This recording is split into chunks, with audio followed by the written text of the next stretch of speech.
Bonjour à toutes et à tous. Merci d'être là une fois de plus pour ce troisième Espresso des éditeurs.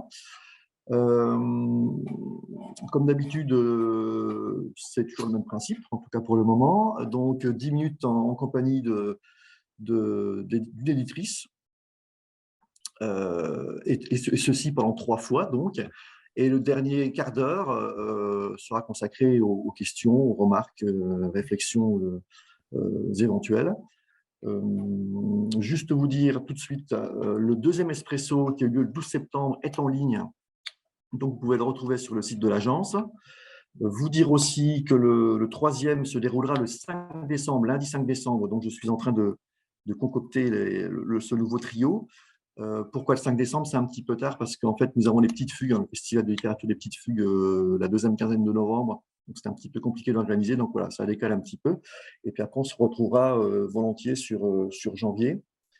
Voilà, voilà. Donc, aujourd'hui, nous avons un trio d'éditrices. Donc, avec Christine Vallot pour Jardin des mots, Agathe Guillot pour Les Sciences humaines édition, et Élise Casoli pour Zest édition. Donc, c'est Christine qui va commencer. Donc, pour 10 minutes, je te laisse la parole, Christine, pour nous présenter ta maison. Bonjour à tous, je suis ravie de présenter le Jardin des mots. Alors, le Jardin des mots, c'est une maison d'édition accolée à l'agence de contes Les Singuliers.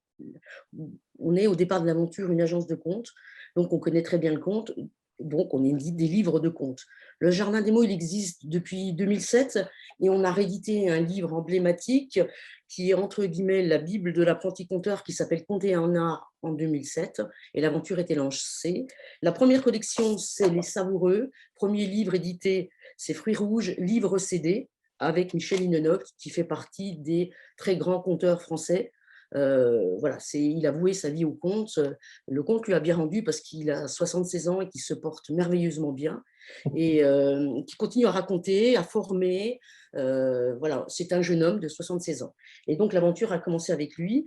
En fait, les savoureux, ce sont souvent des spectacles enregistrés. Les livres des savoureux, ce sont des livres CD, ce sont des spectacles enregistrés en live. On a 10 titres aujourd'hui, avec par exemple Blanche-Neige version kabyle. Le titre, c'est La petite fille aux cheveux d'or qui parlait aux oiseaux. Ouais. Très beau travail. On a eu des coups de cœur, à la fois Charles Cros, à la fois des aides de la région comme des aides du CNL. Et ça fait toujours très plaisir. Deuxième collection, Les Petits Savoureux.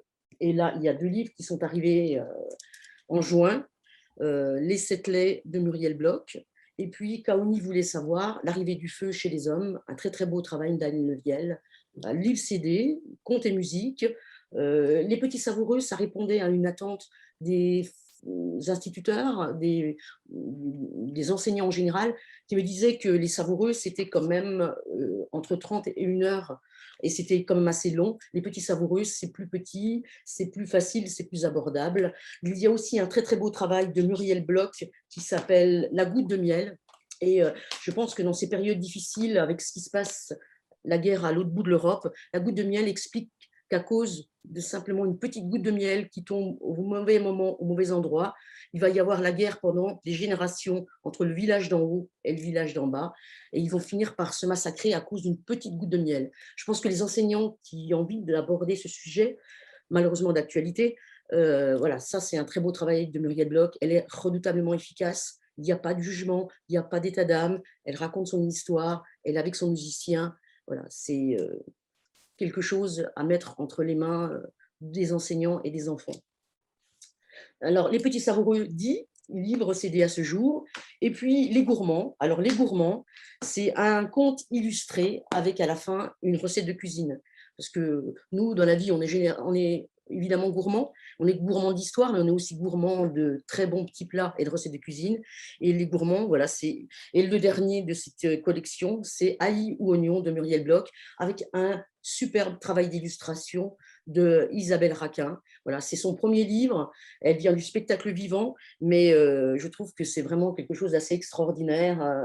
Voilà, il y a eu un très très bel article dans cet organisme suisse qui parle des livres jeunesse. Voilà. Et nous avons des projets, parce que c'est important les projets, hein. On a une 4e collection qui est dans les tuyaux et je pense qu'elle devrait arriver en 2023. Le premier livre est lancé. Marine Poirier va illustrer en fait un livre qui s'appelle J'étais où quand j'étais pas née.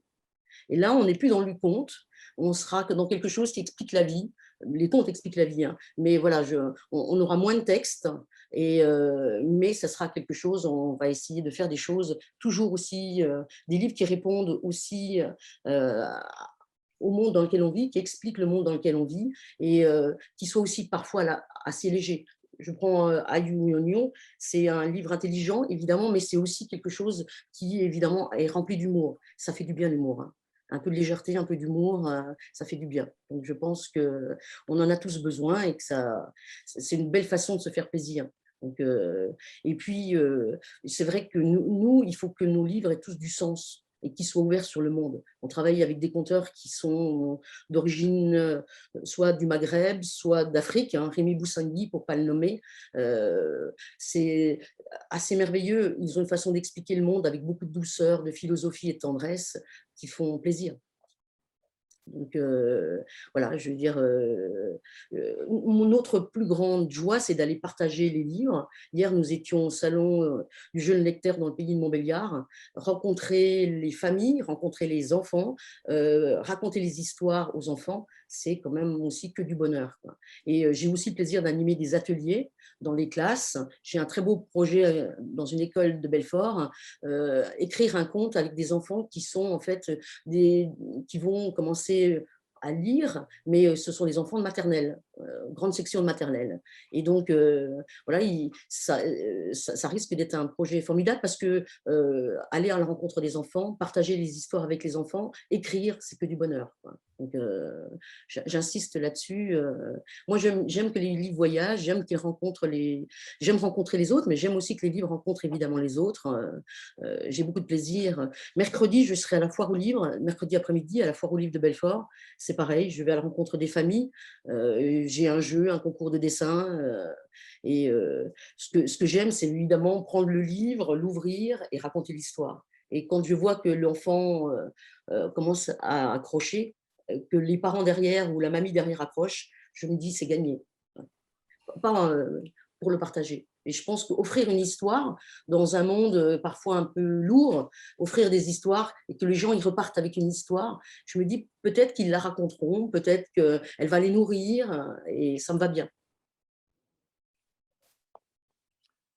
Mais, merci Christine. Si tu veux, tu as encore un petit peu de temps, il reste 2-3 minutes. Si tu Alors, veux. ce que je peux faire, c'est, par exemple, justement, je prends l'avant-dernier des gourmands, c'est le Père Jouet, et je trouve, par exemple, que le Père Jouet, nous, on a le bonheur de travailler, par exemple, avec Hervé Thierry-Duval, qui est conteur, féericologue, qui habite Ronchamp, qui est quelqu'un qui a grandi dans le milieu du livre, hein. Il a été libraire à Belfort, bibliothécaire, et je suis très heureuse parce que ses livres jeunesse, il les publie avec le Jardin des mots jusqu'à aujourd'hui, hein. Je pense que voilà, il a publié beaucoup de livres pour adultes et un très beau travail d'illustration de Benjamin Mallet, qui lui est au pied du ballon d'Alsace, hein, parce qu'il habite le Puy, et c'est un autodidacte. Il a déjà fait au moins 7 livres. Benjamin aussi, on a un projet avec lui, et je trouve qu'il est très très doué. Il est très doué, très modeste, il est très doux, et travailler avec des gens qui ont des choses à dire, des gens qui sont agréables à vivre, c'est quand même que du bonheur, quoi. Et le Père Jouet, on fait revivre une boutique à l'ancienne qui malheureusement n'était plus tellement fréquentée par les enfants d'aujourd'hui, hein, parce que les enfants d'aujourd'hui aiment quand même beaucoup le plastique qui brille, aiment beaucoup les jouets qui font un peu de bruit ou les jouets qui font travailler beaucoup les pouces. Mais donc cette pauvre boutique dépérit. Igor est de plus en plus triste, mais par bonheur, parce que comme dit Muriel Bloch, il y a toujours un jour dans la vie. Alors, un jour dans les contes, mais un jour dans la vie en général. Et il y a ça c'est Igor, qui est un peu triste quand même. Et un jour, il y a une jolie petite fille rousse qui pousse la porte, je l'ai trouvée, hein, qui pousse la porte de sa boutique parce qu'elle veut un cadeau très particulier. Cette petite fille, elle rêve d'avoir une poupée en porcelaine pour sa mamie, pour faire un joli cadeau à sa mamie. Igor, évidemment, va lui emballer dans du joli papier de soie. Et puis, grâce à cette jolie petite fille, la boutique va revivre parce qu'elle va envoyer ses amis chercher des jouets qui sont des vrais jouets traditionnels en bois et voilà, qui ont aussi, ce sont des beaux objets. Et je trouve, et à la fin, il y a la recette du pain d'épices à réaliser et à partager en famille. Voilà. Un livre qui fait du bien, un livre qui fait du bien, un livre qui fait réfléchir, un livre qui permet aussi de se faire plaisir et de faire plaisir aux autres. Croquer dedans. Merci beaucoup, Christine. Merci à vous. Le tempo est parfait. Juste, je ne l'ai pas dit au début, mais pour les remarques et les questions, vous pouvez envoyer un petit message. Et puis donc, effectivement, Anne-Gaëlle, ma collègue, les relaiera à la fin, après ces 30 minutes. Merci pour cette première présentation. Donc, nous passons maintenant aux éditions Sans Humaine Édition avec Agathe Guillot, qui va donc nous rejoindre. Vous Et m'entendez? Agathe, je te laisse la parole donc, pour 10 minutes. Bien, bonjour à tous, enchantée. Donc, sciences humaines, peut-être, vous connaissez, certains d'entre vous connaissent notamment la revue, en fait. Sciences humaines, on est à Auxerre, dans Lyon. Et donc, Sciences humaines existe, la revue, depuis 1990. On a fêté les 30 ans en plein Covid, et malheureusement. Et les éditions, moi, je m'occupe donc de l'édition des livres qui se fait en parallèle, qui a commencé tout doucement à la fin des années 90, notamment avec l'édition de ce gros pépère qui est le dictionnaire des sciences humaines. Donc voilà, moi-même j'étais étudiante en sociologie à Dijon et c'était la référence. Et donc les éditions sont montées un peu au fur et à mesure avec des livres de la collection Ouvrages de synthèse qui était comme ça au début. Et en 2007 est arrivée Véronique Bedin, dont le métier était l'édition, était éditrice. Et Véronique a monté les collections telles qu'elles existent toujours aujourd'hui. Moi, ça fait 5 ans que j'ai pris le relais quand elle est partie à la retraite. Et donc, maintenant, on a plusieurs collections. Donc, les ouvrages de synthèse qui ont été revampés pour être comme ça aujourd'hui. Donc, les ouvrages de synthèse, c'est vraiment des ouvrages comme ceux de la petite bibliothèque de sciences humaines, donc ancienne version, nouvelle version, qui sont des ouvrages pour les étudiants, puisque sciences humaines, en fait, j'ai oublié de le dire et pourtant c'est bien le principal, c'est de la vulgarisation en sciences humaines et sociales. Donc, on balaye vraiment toutes les disciplines des sciences humaines, de la philosophie à la psycho, en passant par l'économie, la géopolitique, l'histoire, la sociologie, l'éducation aussi, beaucoup, parce que beaucoup des lecteurs de la revue et des livres sont des gens qui travaillent dans les milieux soit de l'éducation, soit du social. Il y a beaucoup de travailleurs sociaux qui lisent la revue et nos livres aussi, parce que là, on l'a remarqué surtout ces dernières années dans cette petite collection qui s'appelle la petite bibliothèque de sciences humaines. Les livres qui marchent le mieux, ce sont les livres de psycho et d'éducation, et notamment celui-ci qui est sorti donc en début d'année et qui marche très bien. Et en fait, Sciences humaines, les éditions ont été créés pour rendre pérennes les magazines et les grands dossiers, parce que la revue Sciences humaines, c'est un mensuel, plus 4 grands dossiers par an, plus les essentiels, c'est 2 numéros par an. Mais bon, on sait tous, les revues, les magazines, ça s'abîme, ça sort des kiosques, après ça devient difficilement trouvable. Donc une partie du travail des éditions, c'est donc de rendre pérennes ces revues.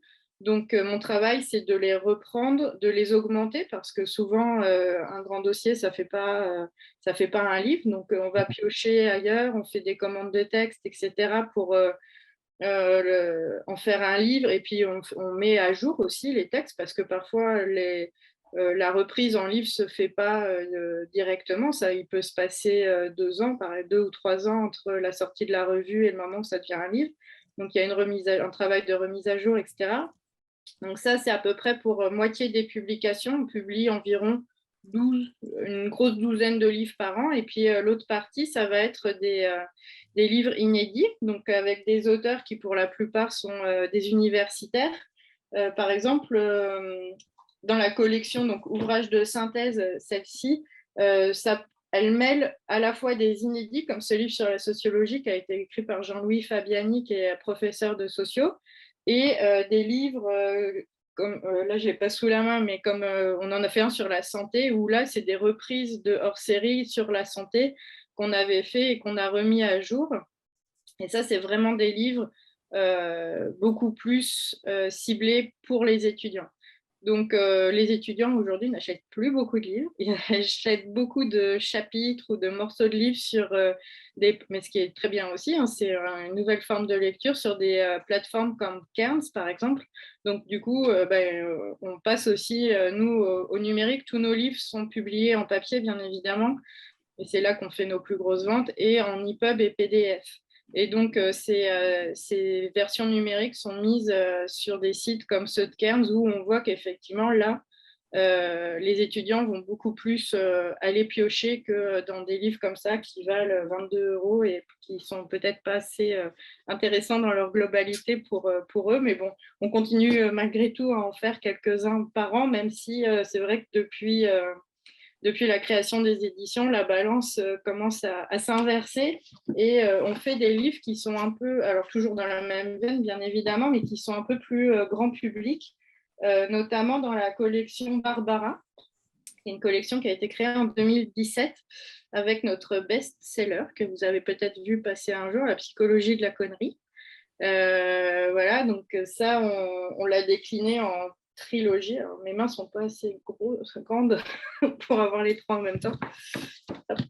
Et voilà, donc ça, cette collection-là, en fait, la collection Barbara, en fait, Barbara, c'était à cause de la reliure, qui était une reliure enveloppante. Mais les tirages sont devenus trop grands et c'est devenu trop cher. Donc, elle a gardé son nom, mais elle a une reliure qui est beaucoup plus simple maintenant. Malheureusement, c'est moins joli, mais bon, pour des raisons économiques, on a dû revoir un petit peu notre maquette. Et donc, dans cette collection, la collection Barbara, on publie des livres qui sont des livres plus grand public. Là, il y en a un sur les Lumières qui vient de sortir. Et d'ailleurs, j'en profite pour remercier la région puisque nous avons eu une subvention pour ce livre. Et donc, ça, c'est des jolis livres, en fait, avec... déjà, l'objet est plutôt joli. C'est des livres écrits par des universitaires pour la plupart, mais ils sont un peu illustrés, ils sont en bichromie. Donc, ça peut aussi faire des petits cadeaux. Donc, c'est pour, enfin, des beaux cadeaux. Et donc, c'est pour ça que là, avec cette collection-là, ou des livres hors collection, comme celui sur les patients de Freud, qui est aussi illustré avec des photos, je vais pas trouver, bien sûr, avec des photos d'archives, écrits par Michael Borg-Jacobsen. On essaye de toucher un public plus large que les étudiants de sciences humaines ou les gens qui travaillent, les travailleurs sociaux ou les éducateurs. Donc voilà, donc, là, c'est un peu la tendance vers laquelle on essaye de tendre, mais on garde tout de même nos collections, comme les collections des essais. Ça, c'est un livre de Jean-François Dortier, donc, qui est le fondateur de Sciences Humaines, qui est humanologue. Il a sorti une revue, enfin un MOOC qui s'appelle l'Humanologue. Donc, c'est l'étude des sciences humaines et de l'homme dans sa globalité, mais il fait beaucoup de philosophie. Et donc, on avait sorti un livre comme ça c'est notre format pour les essais. Et une autre collection qui s'appelle Accent aigu, qui est plus une collection d'opinions et de débats, dans laquelle on a sorti ce livre de Thierry Ripoll qui s'appelle Pourquoi croit-on ? C'est une psychologie des croyances. Alors, ça ne parle pas uniquement de religion, hein, c'est tout type de croyances. Et ce livre qui est quand même assez érudit, qui fait 340 pages, eh bien, contre toute attente, fonctionne très bien. On en a plusieurs réimpressions, donc on est content parce que ça veut dire que il n'y a pas forcément besoin d'avoir un nom hyper connu sur la couverture pour pouvoir vendre des bons bouquins. Alors, malheureusement, ça n'arrive pas en permanence, mais de temps en temps, oui, et ça nous fait plaisir. Il est sorti il y a 2 ans et j'en suis à la 4e réimpression. Donc c'est plutôt chouette. Et notre nouveauté de cette année, on a essayé, parce qu'on veut essayer de montrer aux enfants comment se construit le savoir scientifique pour qu'ils puissent comprendre que on ne se dit pas un jour, ah tiens, c'est comme ça, et puis c'est tout.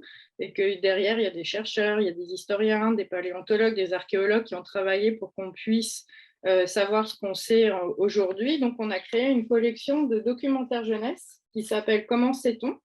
Donc ça, ce sont les 2 premiers qui ont été publiés au mois de juin. Voilà, Le langage des oiseaux et 7 enquêtes sur l'histoire. Donc, c'est des livres documentaires pour les 8-11 ans qui sont écrits par des journalistes scientifiques. À la fin, on a une page plus pour les parents dans laquelle on parle de nos sources.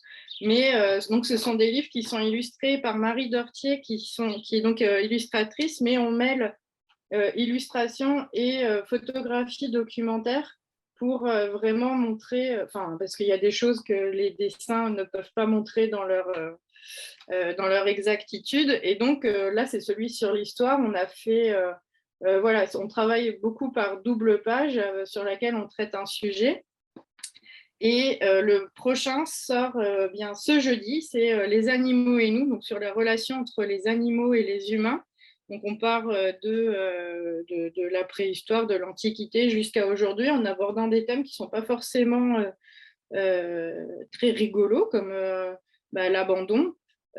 Aussi pourquoi certaines personnes ne mangent pas de viande, les conditions d'élevage. Après, on a des choses un peu plus sympas quand même sur comment les animaux nous aident, peuvent aider par exemple les personnes aveugles ou les enfants avec...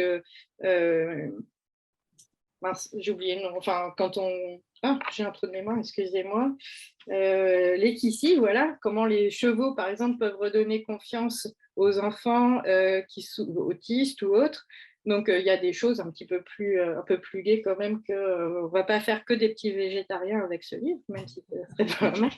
Mais voilà, donc le but, c'est comme vous au Jardin des mots, on continue à avoir des projets, même si ce n'est pas forcément facile, étant donné le contexte de l'édition en ce moment, mais on croit vraiment en cette série documentaire et on va essayer d'en sortir au moins 4 par an, de les publier 2 par 2. Et puis, c'est vrai que nous, on a la chance d'avoir... Enfin, la chance... oui, la chance d'avoir un distributeur qui est assez gros, c'est Interforum, donc de pouvoir être distribué dans beaucoup de librairies, mais malgré tout, comme on n'est pas connu en jeunesse, c'est compliqué. Et c'est des livres qui sont aussi qui sont bien adaptés en fait pour l'école et pour les bibliothèques. Donc, on essaye de faire un travail là-dessus pour se faire connaître. Mais bon, sciences humaines, c'est vrai que les gens ne nous attendent pas sur ce terrain. Donc, là, on est en train de faire un travail de fond, mais c'est hyper intéressant. Donc, c'est chouette. Et donc, voilà, le but, c'est de continuer le maximum à faire ces livres jeunesse et à faire des livres un peu plus grand public, mais tout en gardant notre rigueur scientifique et notre fil rouge, et de continuer encore, alors, peut-être pas 30 ans avec moi, mais au moins encore 30 ans. Voilà. Merci beaucoup Agathe. C'était parfait, complet et dans les temps. Donc, nous passons à la 3e éditrice, Lise, si tu veux bien Oui. la parole. Alors, bonjour à Donc, tous. Bonjour. Bonjour. Bon, contrairement aux autres, nous, on est tout frais sur le marché de l'édition. Donc, on n'existe que depuis 2019. On est trois associés, mais 2 à travailler pleinement dans l'entreprise. On a créé Zest Édition pour faire des ouvrages sur la région, donc toujours garder l'idée de mettre en valeur le patrimoine local à travers aussi bien des beaux livres que des fictions ou même des albums jeunesse. Mais l'idée, c'était après le départ notamment des éditions de l'Armançon, donc de garder ce lien avec le territoire, mais de rendre l'ouvrage régional qu'on croit parfois un peu poussiéreux, de le rendre un peu plus accessible ou du moins accessible à un plus grand nombre. Donc, c'était l'idée de Zest Édition, donc les éditions de l'Est, en gros, avec un zeste de fraîcheur, justement. Donc, on fait des ouvrages plutôt historiques parfois, tout en apportant donc, cette touche de fraîcheur. Là, on avait fait cet ouvrage Objectif Duc, qui est un de nos premiers ouvrages et qui est emblématique de nos éditions, sur les ducs de Bourgogne, donc, qui est appréhendé de manière totalement illustrée, qui est présenté sur le ton de l'humour, mais avec un fond très sérieux. Donc, il y a des spécialistes, bien sûr, qui interviennent dans ce titre sur les ducs de Bourgogne. Donc, voilà, c'était un petit peu le livre ou la collection emblématique de Zest Éditions. Mais on fait aussi des ouvrages comme des sagas, tout simplement en roman. Donc là, la saga des vignes qui a été faite en 3 tomes. On fait aussi des beaux livres, donc là, qui vont être beaux livres. Donc, on parlait des chevaux, justement. Là, ce sont des chevaux dans la Bresse bourguignonne, donc avec Karina McLachlan qui recueille des chevaux et s'en occupe. Donc, c'est un ouvrage qui est entièrement réalisé en France et qui présente le cheval sous un autre regard, puisque Karina a longtemps monté les chevaux et puis maintenant, elle ne les monte plus, elle se met plutôt à genoux devant eux. Donc, c'est un ouvrage qui se passe de mots et qui présente peu de texte, mais beaucoup de photographies. Donc là, on est dans du très, très beau livre, oui, qui va parler des chevaux, surtout dans la Bresse bourguignonne. On a aussi d'autres livres qui vont être un petit peu plus, je dirais, techniques ou spécialisés sur la flore, par exemple, toujours en illustré. Donc ça, on en a beaucoup. Et puis, on a un autre côté donc, où on va présenter des auteurs de la région, mais qui vont parfois parler d'une autre thématique. Donc, on a celui-ci qu'on a sorti il y a peu de temps, en septembre. Donc, faut-il mettre un masque aux idées, où là, on a plusieurs auteurs. Donc, c'est un collectif de 43 auteurs, beaucoup de la région Bourgogne et Franche-Comté. Donc, Lola Sémonin, par exemple, Xavier Jaillard, Antoine Gavory, qui présente un petit peu l'idée du temps. En fait, ça part bien sûr du confinement, de l'idée soudainement d'avoir du temps qu'on nous donne, et ce temps qu'on a toujours rêvé d'avoir, mais finalement, on ne sait plus quoi en faire. Donc, comment on utilise ce temps. Il y a aussi des dessins de Vouch à l'intérieur. Donc, chacun a écrit un petit peu à sa manière comment son rapport au temps. Donc, certains sont partis dans l'imaginaire, d'autres reviennent sur des souvenirs, puisque c'est ça, quand on a soudainement du temps, on revient sur le passé, ou alors on imagine un avenir meilleur. Donc, c'est un petit peu les trois solutions qui sont données dans ce livre. Donc, c'est un petit peu une auberge espagnole autour de cette thématique. Et puis, donc, pour en revenir à ce qu'on fait le plus et ce qu'on fera le plus, c'est toujours l'idée d'avoir une thématique et de réunir plusieurs auteurs et illustrateurs autour de cette thématique. Donc, on a l'ouvrage à table qui va bientôt sortir. Donc là, c'est une des maquettes. Je ne vous présente pas l'intérieur parce que ça a beaucoup changé. Donc là, c'est sur la cuisine en Bourgogne. Ce n'est pas un livre de recettes, c'est plutôt l'idée de comprendre l'histoire de la cuisine en Bourgogne, donc à la table des Gaulois, à la table des ducs, des moines, à table en temps de guerre aussi, à table avec Seb.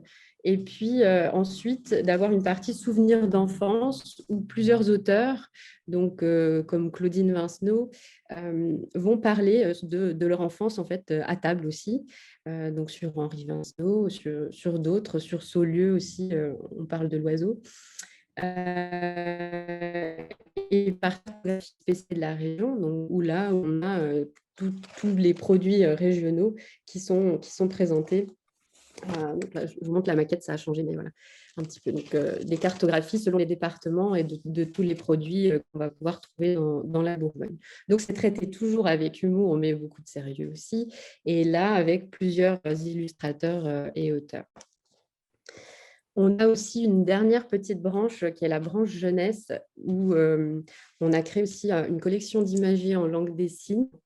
Donc là, adapté à tous, bien sûr, plutôt aux tout petits, avec leurs parents, bien évidemment. L'idée, c'est de pouvoir communiquer avec son enfant avant même l'usage de la parole. Donc, que l'enfant puisse s'exprimer, se dire s'il a faim, s'il veut encore manger. Ce qui est plus facile pour lui que de parler. Donc là, c'est une collection un petit peu différente, mais toujours par des auteurs et illustrateurs de la région.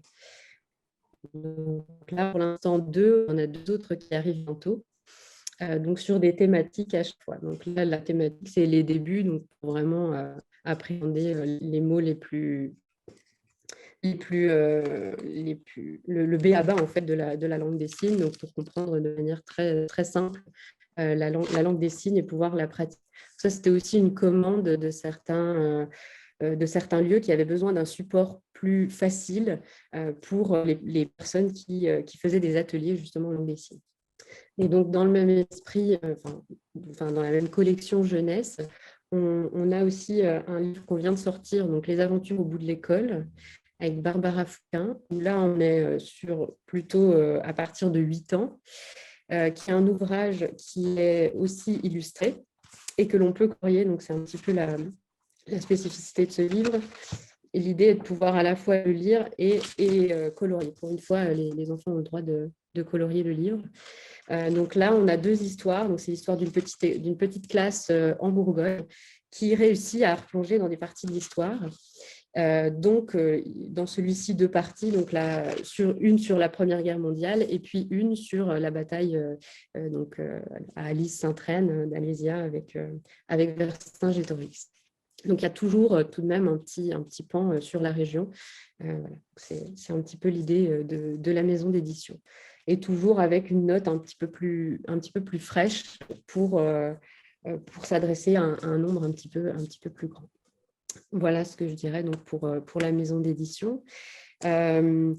On tend bien sûr à créer des ouvrages plus comme objectif du parce qu'on sait que ça fonctionne, mais surtout qu'il y a un public pour, et puis ça nous permet de comprendre facilement donc, l'histoire de la Bourgogne ou l'histoire ici des Ducs de Bourgogne à travers une autre forme, en fait, tout simplement. C'est-à-dire qu'il y a des super livres comme celui de Bart Van Loo sur les téméraires, mais qui vont toucher malheureusement aussi un autre public. Donc, on essaie de compléter en fait, et on essaie bien sûr d'attirer un public un peu plus jeune pour comprendre l'histoire, parce qu'on est aussi un ambassadeur de l'histoire de la Bourgogne et Franche-Comté, mais surtout de la Bourgogne.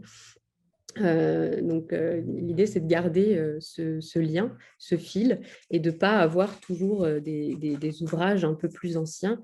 On essaie de mettre à jour, sans mettre à jour les informations, mais de mettre à jour les formes des livres. Voilà un petit peu pour Zest Édition. Merci beaucoup, Élise.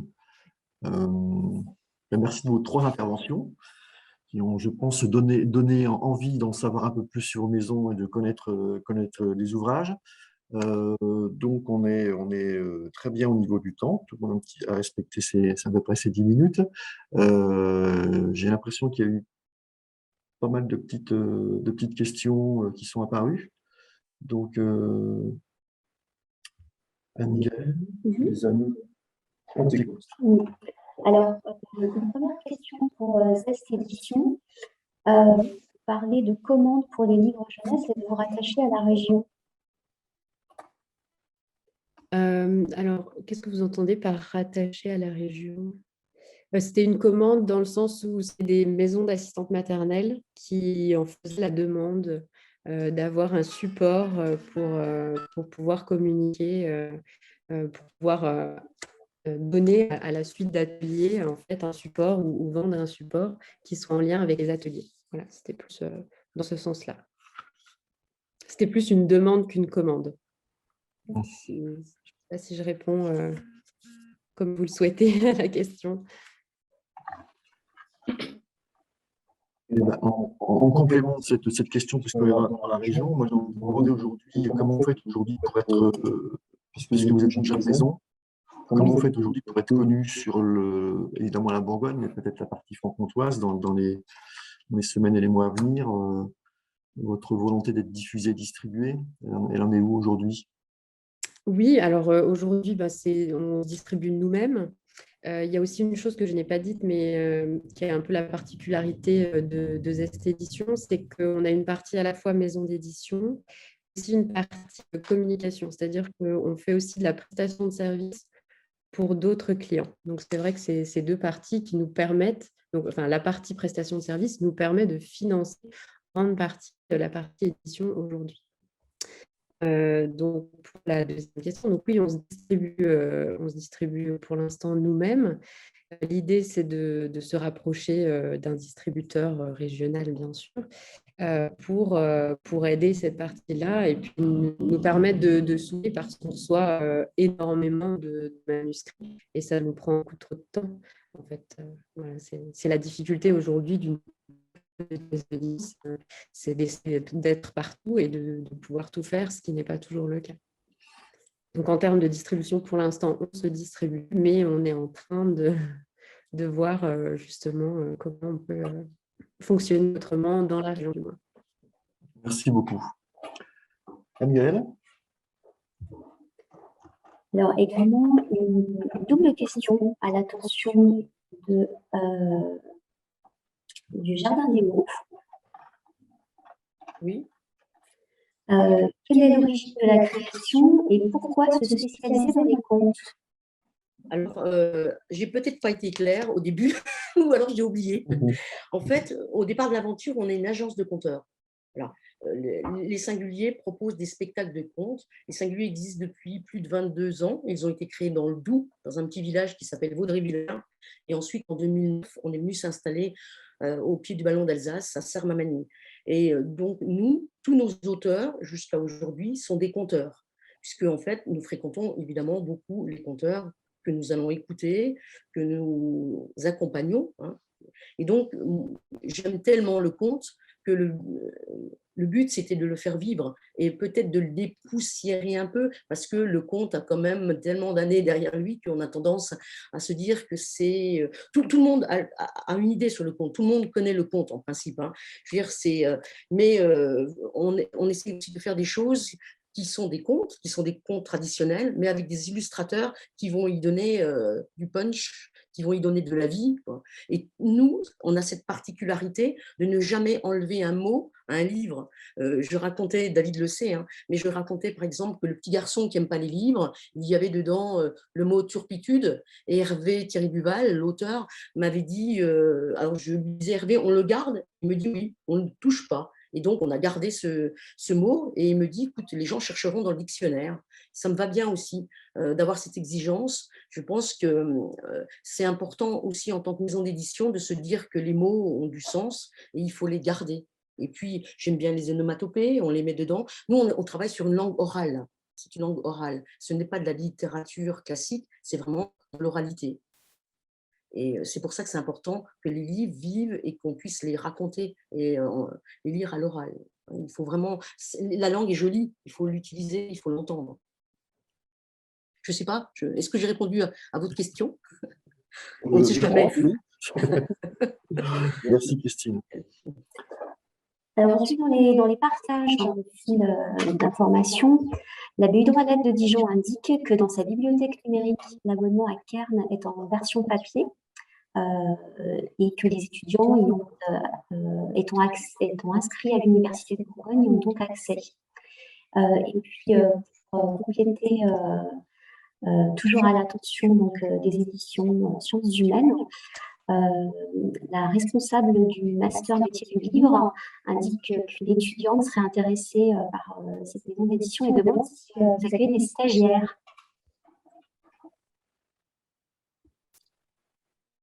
Il faudrait que vous rétablissiez votre micro, on ne vous entend pas. On n'entend pas. Pardon, j'avais coupé. Je disais, moi, je suis toute seule, en fait, pour les éditions. Je suis bien entourée avec les gens de la revue et je suis bien entourée, mais en fait, je suis toute seule pour m'occuper des livres et je suis une grosse partie du temps en télétravail, donc je ne suis pas tout le temps au bureau et du coup, pour moi, c'est extrêmement compliqué d'avoir des stagiaires parce que j'ai été aussi stagiaire dans l'édition et je sais que si on n'a personne pour être avec ça, ça peut être très compliqué, mais par contre, à la revue Sciences Humaines, ils prennent des stagiaires de temps en temps. Donc, si cette étudiante est intéressée ou s'il est possible dans le cadre du master de demander un stage à la revue, elle peut le faire en m'envoyant son CV, sa demande. J'ai donné mon adresse email je m'excuse, je n'avais pas votre nom en entier, la directrice du master.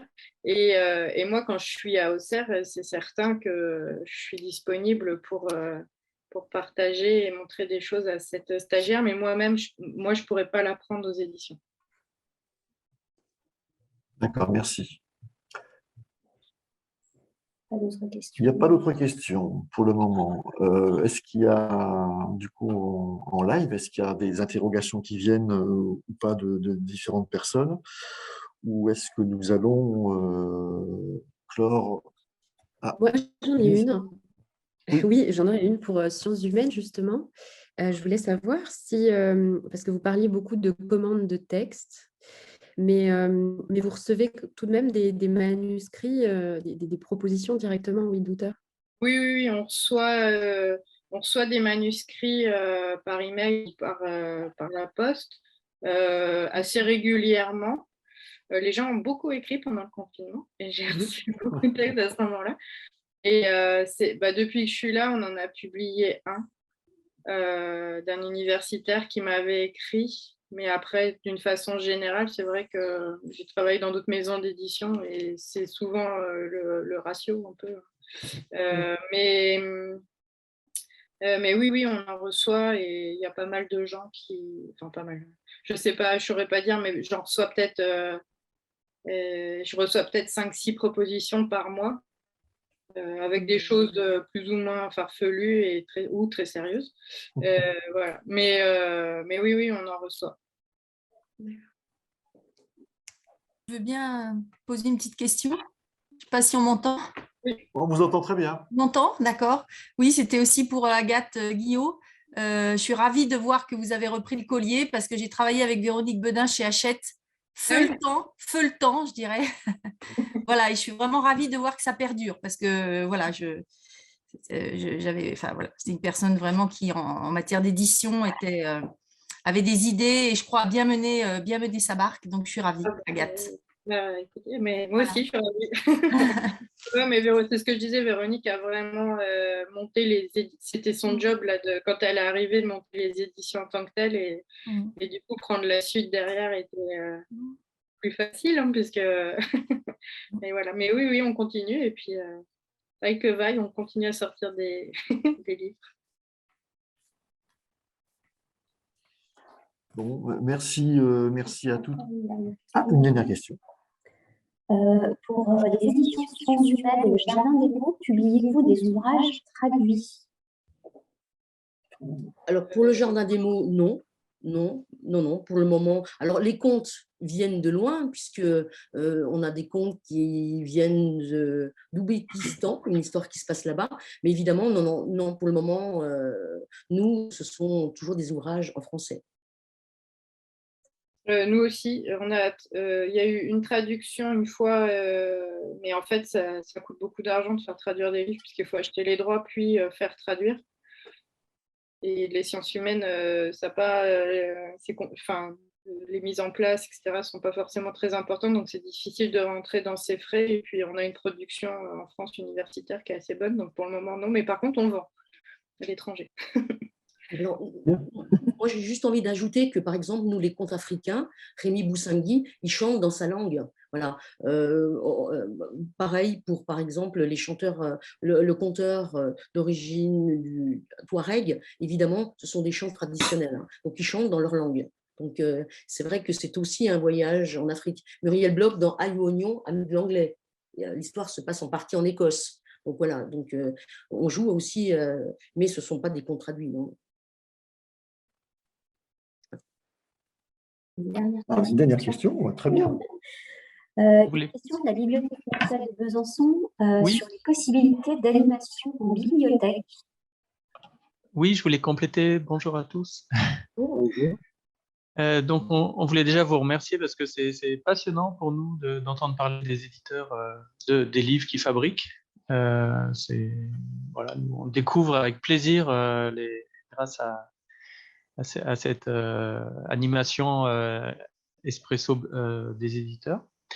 Et donc, pour les fonds régionaux, ça nous donnait envie, et certainement ça existe déjà, d'organiser des rencontres dans les bibliothèques avec les éditeurs et on aurait aimé avoir des retours de votre part parce que je suppose que vous l'avez déjà fait. C'était ça notre question. Merci. Alors, bah, moi, je peux répondre. Nous, on le met déjà en place. Donc, certains auteurs le font même par eux-mêmes, je dirais. Et là, on est en train de le mettre en place pour d'autres bibliothèques et médiathèques. Donc, ça peut tout à fait être une possibilité à voir ensemble. Voilà, comment vous voulez fonctionner, on s'adapte aussi. Donc vous disiez, souvent c'est avec un auteur autour d'un livre en particulier. Oui, c'est voilà, avec un auteur autour d'un ouvrage. On peut adapter aussi la thématique, prendre voilà, juste une petite partie qui concerne l'ouvrage seulement, ou parler d'un projet aussi d'ouvrage. Ça va, voilà, tout est possible en soi. Par exemple, c'est vrai que nous, on l'a fait beaucoup sur la saga des Vignes, mais on a aussi celui-ci qui parle de la Première Guerre, donc on peut aussi partir de la Première Guerre mondiale et d'en parler. Après, ça va dépendre du public aussi, mais de l'adapter, par exemple, de le vulgariser pour un public plus jeune et de partir plus sur cette thématique-là que sur le reste de l'ouvrage. Tout est possible. C'est vrai que c'est quelque chose que l'on peut discuter. Parce que ce qui nous a interpellés, notamment dans la présentation du Jardin des mots, c'est que vous êtes très enracinés localement avec les auteurs. Pas seulement. Pas seulement, mais aussi. J'ai parlé d'Hervé parce que voilà, j'ai une vraie tendresse pour Hervé, hein, que je connaissais bien avant, comme conteur, je le connaissais bien avant de faire un bout de chemin avec lui en tant qu'auteur. Mais non, pas du tout. Michel Lidenoc habite Paris, Rémi Boussangui habite Bordeaux, mais voilà, ils sont un peu éparpillés partout, nos auteurs. Hein. Muriel Bloch vit à Paris, mais les contes sont de partout et ne nulle part. Hein, donc ça, c'est facile. Mais non, je travaille avec des auteurs et des conteurs qui sont partout en France. Hein. J'ai parlé par exemple Anne Leviel qui nous a donné Kaoni voulait savoir, l'arrivée du feu chez les hommes. Évidemment, elle est basée à Amiens. Donc, je travaille avec des gens qui sont partout en France. Quoi, hein. Je pense aussi que je travaillerai sans doute un jour avec des auteurs qui vivent peut-être à l'étranger. Un conteur, je pense aussi que je travaillerai sans doute avec quelqu'un qui vient d'Amérique latine. Et donc, voilà, il y a des tas de projets dans les tuyaux. Voilà, je ne m'empêche rien. Mais c'est vrai que moi aussi, j'aime beaucoup aller rencontrer, présenter le travail de la maison d'édition. Je fais aussi beaucoup de choses et beaucoup d'ateliers autour du livre avec les enfants. Je veux dire, je partage un livre comme un kamishibai. Hein, j'utilise parce que je pense qu'un livre, c'est aussi du visuel et des illustrations. Et puis, évidemment, je raconte l'histoire avec mes propres mots qui ne sont pas les mots du conteur. Et je dis aux gens d'aller découvrir le texte qui est encore beaucoup mieux puisque c'est un vrai travail de conteur. C'est bien de quitter son ordinateur. Merci beaucoup. Et juste en vous remerciant, j'ai oublié de me présenter, Pierre-Emmanuel Guiret et ma collègue Bérénice Hardwich. Merci encore. Merci à vous. Merci beaucoup. Est-ce qu'il y a encore une réaction, Anne-Gaëlle? Non. Oui, alors, oui. Ah oui, voilà. alors, je voulais simplement remercier et féliciter David et la LL pour cette formule que je découvre aujourd'hui. Voilà, et je compte bien m'y inscrire régulièrement parce que ça me permet de mettre des visages sur les noms, moi qui ai toujours la tête dans les dossiers ou qui vous embête pour la complétude de vos documents. Voilà, je trouve que c'est une belle formule et je voulais t'en féliciter, David. Merci beaucoup. Merci à toutes et à tous d'avoir participé. Je voulais conclure une petite réflexion qui me vient durant ces 3 quarts d'heure. On avait affaire finalement à 3 maisons qui ne sont pas tout à fait au même stade de développement. Une maison assez ancienne, si je puis dire, avec Sciences Humaines, une maison déjà bien installée avec le Jardin des mots et une jeune maison avec Zest Éditions. Et je me disais qu'en fait, finalement, ce qui fonctionne, j'ai l'impression que c'est aussi la force du collectif. Chacune de ces maisons s'appuie aussi sur autre chose. L'agence des comptes qui a permis à Jardin des mots de se développer et de faire une maison d'édition. Sciences Humaines qui s'est appuyée sur la revue pour ensuite développer une collection d'ouvrages. Et puis, Lise, vous expliquiez que vous étiez un collectif et vous aviez aussi d'autres prestations qui peuvent financer l'édition. Je trouve ça extrêmement important de le signaler. Et ce qui prouve effectivement qu'avec le collectif, on est un peu plus fort et on peut faire d'autres choses. Voilà. Je vous remercie encore. Donc, je vous ai signalé que le 5 décembre, on se retrouve le 5 décembre, pour ceux qui le souhaitent, évidemment. Ça sera évidemment toujours un lundi, 9h30, 10h15. Et puis donc, cet expresso sera en ligne dans la semaine, normalement, sur le site de l'agence. Et donc, vous pouvez aussi retrouver les 2 premiers qui ont lieu en juin et en septembre. Il me reste à vous souhaiter une bonne journée. Et puis, donc, à bientôt. Merci encore. Bonne Merci. journée aussi. Au revoir. Au revoir. Merci à tous, au revoir. Au revoir.